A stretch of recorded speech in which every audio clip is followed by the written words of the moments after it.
William Johnson was born in 1715 at Warrenstown, County Meath, Ireland.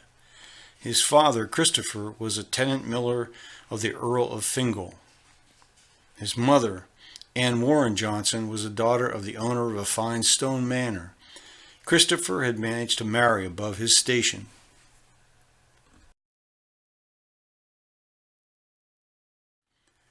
William's father was a Catholic. As such, he was forbidden under English law to purchase land. He was fortunate to be able to lease enough land from the Earl of Fingal to provide for his family.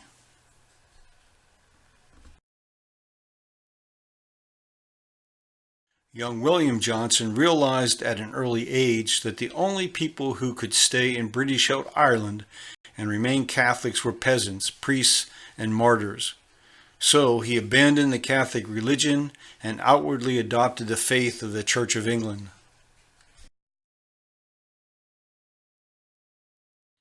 On the 29th of April, 1737, William received a letter from his uncle, Peter Warren, a captain in the British Navy. The letter read, "I have heard from my beloved sister Anne that you have grown to be a fine, strong, intelligent young man with great imagination and distinct qualities of leadership.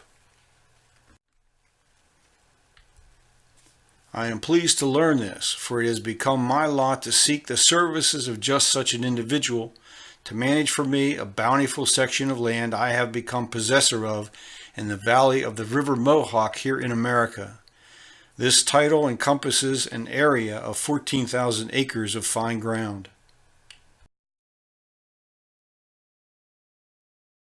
What neither Peter Warren nor William Johnson appreciated was the wildness of this land, thinly occupied by Dutch settlers and the people of the Mohawk tribe, the most eastern member of the Iroquois League.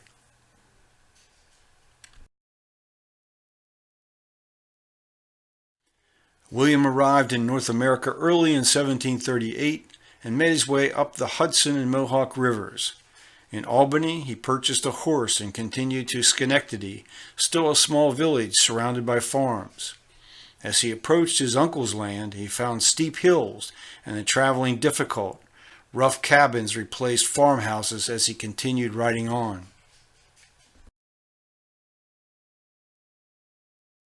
He finally came upon Fort Hunter, built by English colonists in 1712 at the request of the Mohawks, in exchange for permitting Palatine Germans to settle in Mohawk territory and to provide a location to exchange furs for European goods.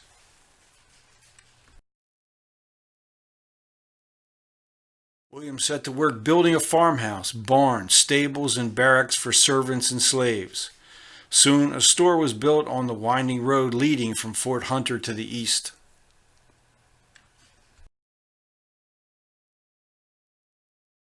His next task was to find settlers willing to lease land in 200-acre plots as directed by his uncle. William soon demonstrated a keen understanding of the trade goods needed on the frontier. He also saw that the main route being traveled was across the Mohawk River on land with a much easier terrain. With his share of the store's profits for the year, he went to Albany and bought the land, running a quarter-mile along the river's edge and 1 mile in depth to the north. Here he constructed a new store that soon attracted a huge amount of trade.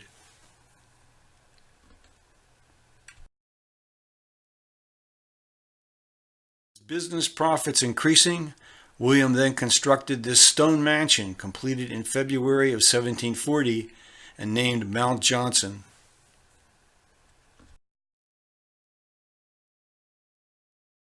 William's commitment to fair trading practices with everyone brought him to the attention of the powerful Mohawk chief, sometimes called Tionoga or Theonoquin, now past 60 years of age.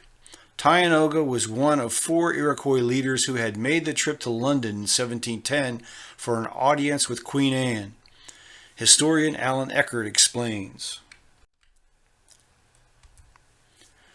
"The young man, William Johnson, Tionoga knew from personal observation, went out of his way to trade with them and to treat them fairly in every respect. This in itself was so unusual for a white man to do that when he heard of it, Tioga had begun his surveillance in earnest.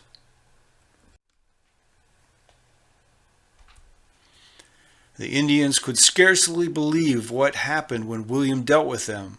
When they came groggily erect the next morning, they found that the rum they had drunk was not charged against them, that their pelt bundles were intact, and that an excellent deal awaited them in the trade.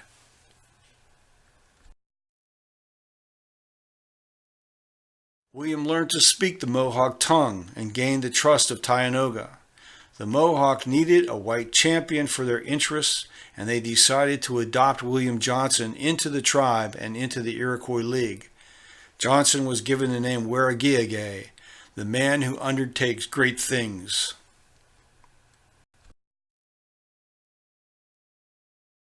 George Clinton, governor of New York Colony, also saw the advantage of having a reliable liaison with the Mohawk and other Iroquois tribes.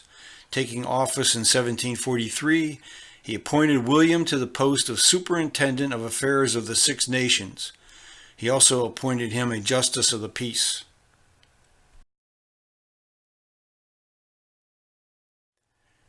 In May of 1744, the French dispatched a strong naval force from Fort Louisbourg in Canada against British positions in the Grand Banks area, where fishing rights were in dispute. Yet another war between France and Great Britain was underway.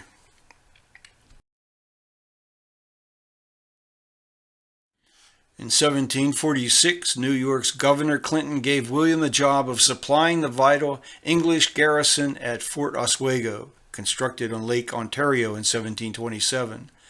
In the same year, he was also appointed Commissary for Indian Affairs. He was given the rank of colonel. In command of the Iroquois warriors he was able to call upon to fight the French. From Tioga, William Johnson learned how the Iroquois viewed the manner in which white generals fought wars. The white general, no matter whether he is English or French, thinks little of sacrificing his men to win his goal. But to an Iroquois chief, no warrior of his is worth any other life in trade. It is our aim to take scalps without losing our own as part of the bargain. Such is the type of war we make.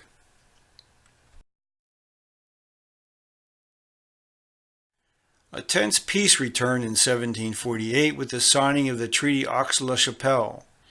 Britain returned the fortress of Louisbourg to France over the objections of colonial officials.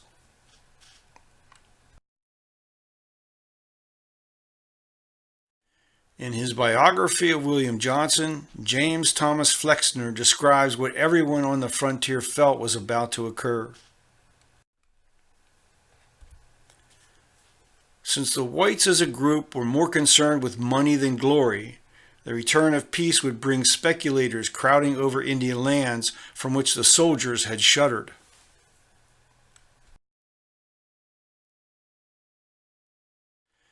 William's attentions were now concentrated on construction of a new home about a mile from his existing residence.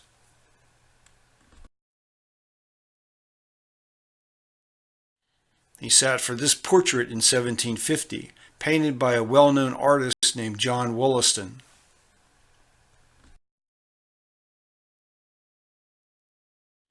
Out of his own financial resources, William supplied both the militia and the Iroquois warriors during the war with the French. Despite repeated petitions, the New York Assembly denied his petitions for reimbursement, and in 1751 he resigned his position. In his absence, relations between the Iroquois and the New York colonials darkened.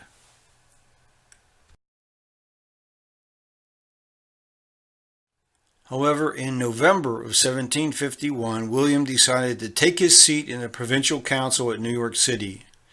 Viewed as rough and crude by the refined New Yorkers, William was unable to gain support for his proposals to assist the Iroquois and fund repairs at Fort Oswego.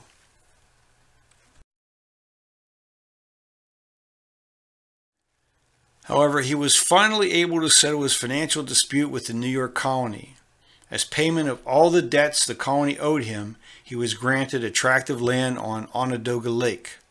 He also purchased land on a tributary of the Susquehanna River from the Mohawks. And on another purchase, he began the construction of a town to be named Johnstown.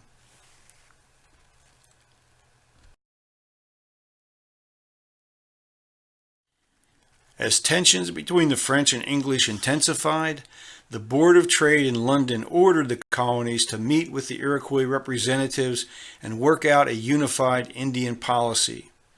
They met in Albany in 1754. William Johnson attended as a member of the New York Council.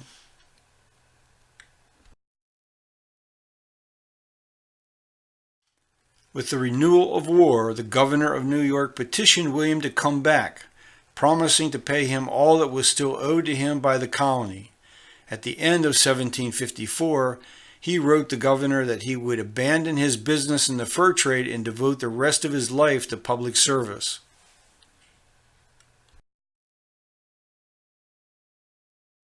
At the same time, the Baron Dieskau was leading a force of 3,500 French soldiers and Indian warriors down Lake Champlain from Fort St. Frederick at Crown Point.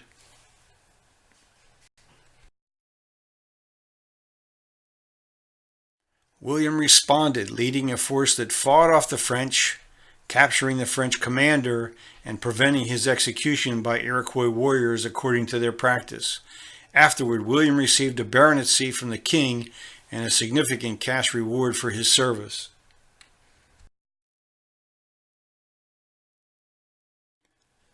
After the news of the defeat of the French force reached the French Minister of War, a new commander was selected to take over all military affairs in New France, the Marquis Louis Montcalm.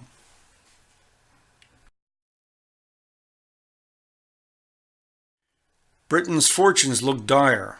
General Braddock's force marching on Fort Duquesne was destroyed, and the support or even neutrality of the tribal peoples toward British interests was on the verge of disappearing.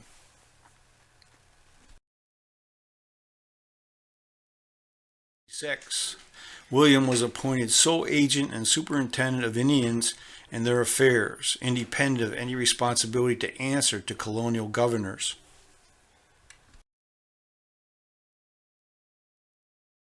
As winter arrived, William Johnson assigned Robert Rogers to lead his rangers on scouting expeditions north to Crown Point in Ticonderoga. Rogers reported that the French were constructing a strong fortress at Ticonderoga.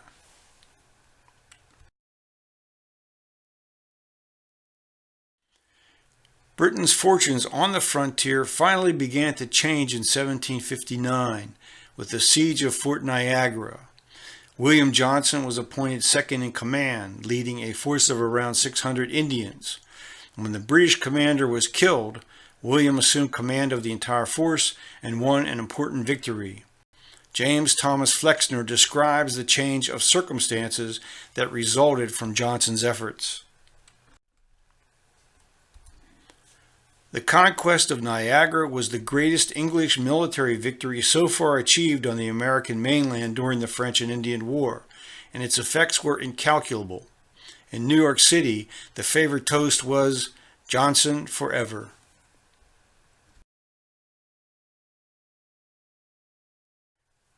In 1763, the Treaty of Paris was signed, officially ending the 7 Years' War.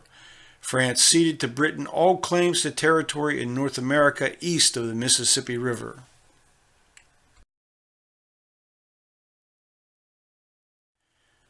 William Johnson now turned his energies to bringing more settlers from Ireland onto his land and into the region. At the same time, he battled against new Indian policies of the British commander, Sir Geoffrey Amherst, that dramatically reduced gifts the Indians were accustomed to receiving in return for their support of British interests. William sent grave warnings to England that war with the Indians was on the horizon.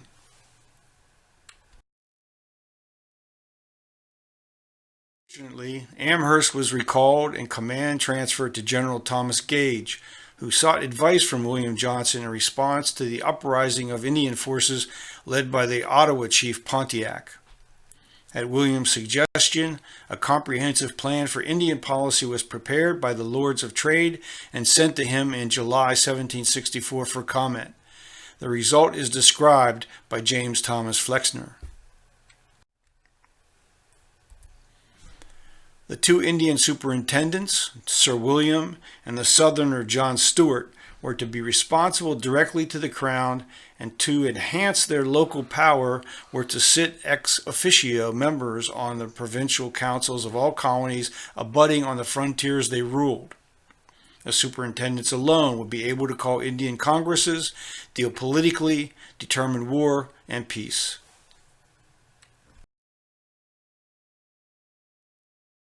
Reporting directly to the British Crown, Johnson now held a position of very real power in influencing events on the frontier.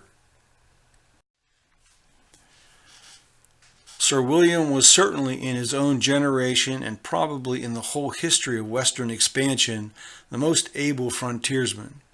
He was no land speculator, or merchant, or soldier, or territorial governor, who made forays into the forest and then returned to bases in the civilized centers. He practiced all these callings and more.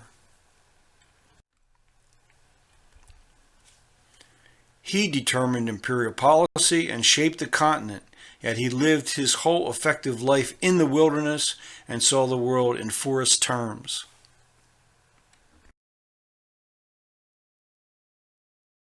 Although devoted to his Mohawk brethren, he took as a wife the daughter of the sachem Arohiadecker, who the English called Nichis Brant, whose English name was Molly. He hoped to carry the British version of civilization and its laws into the territory occupied by the Indian tribes.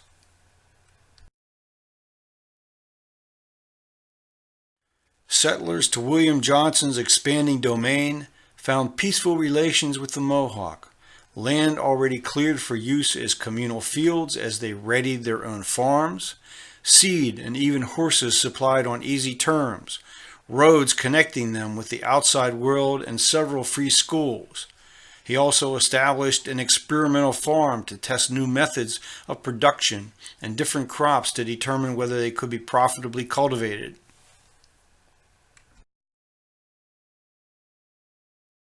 In 1765 and 1766, he built at Johnstown St. John's Episcopal Church and a residence for clergy.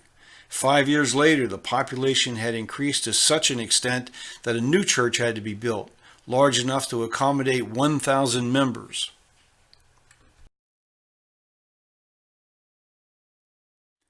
He also provided the funds to construct St. George's Anglican Church at Schenectady in 1769.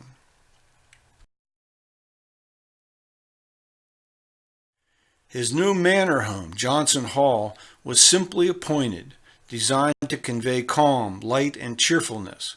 However, his enlightened views had limits. Little was written about the 15 or so people enslaved by William, who worked 500 acres surrounding Johnson Hall and attended the family home.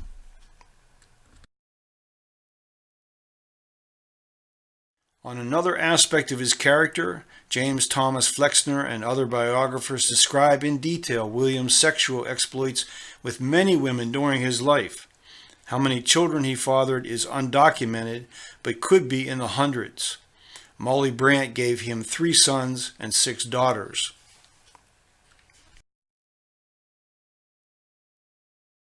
In 1766, he became a Freemason, founding his own lodge at Johnstown. A year later, he was appointed brigadier, then major general of all of the New York militia above the Highlands.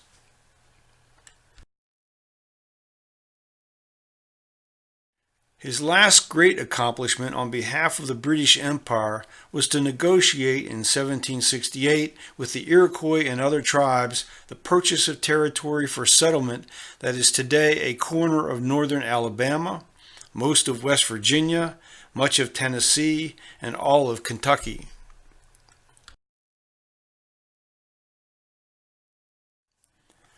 As the discontent increased throughout Britain's American colonies, William's region remained calm and contented.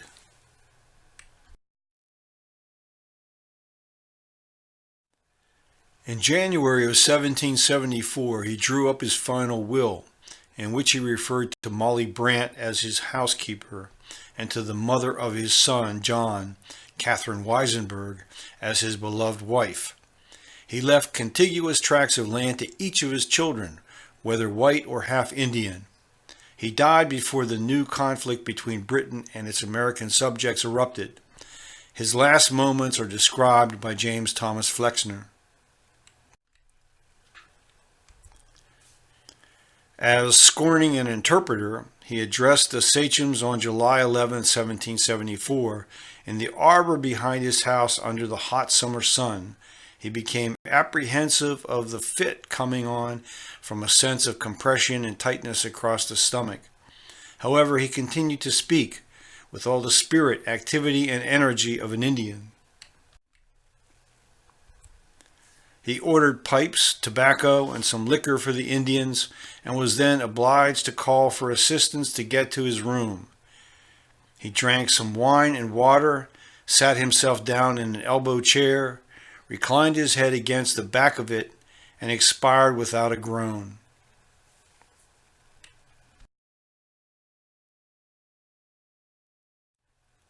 John Johnson inherited his father's lands but moved to Canada after the breakout of war. In Canada, he led the King's Royal Regiment of New York and was appointed a brigadier general in 1782. Sir John was also appointed as Superintendent General and Inspector General of Indian Affairs of First Nations in Canada, including the 4 Iroquois nations that had relocated there. This is a photograph of Sir John's Canadian home in Williamstown on the banks of the Raisin River.